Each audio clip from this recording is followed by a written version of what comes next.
Okay, back at it again.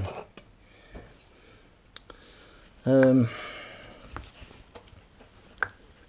have to put it in a vise like this, and whoop,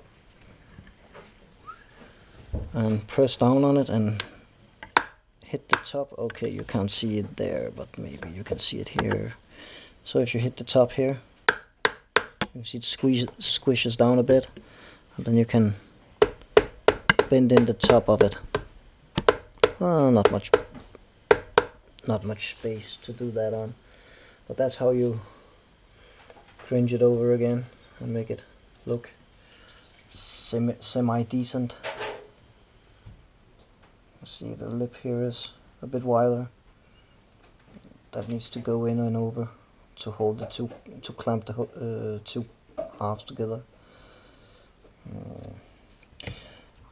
Kind of a hard job to do, kind of a shitty job to do, especially if you can't buy that ring. This one has been taken apart 2 times already, so the ring ain't worth much.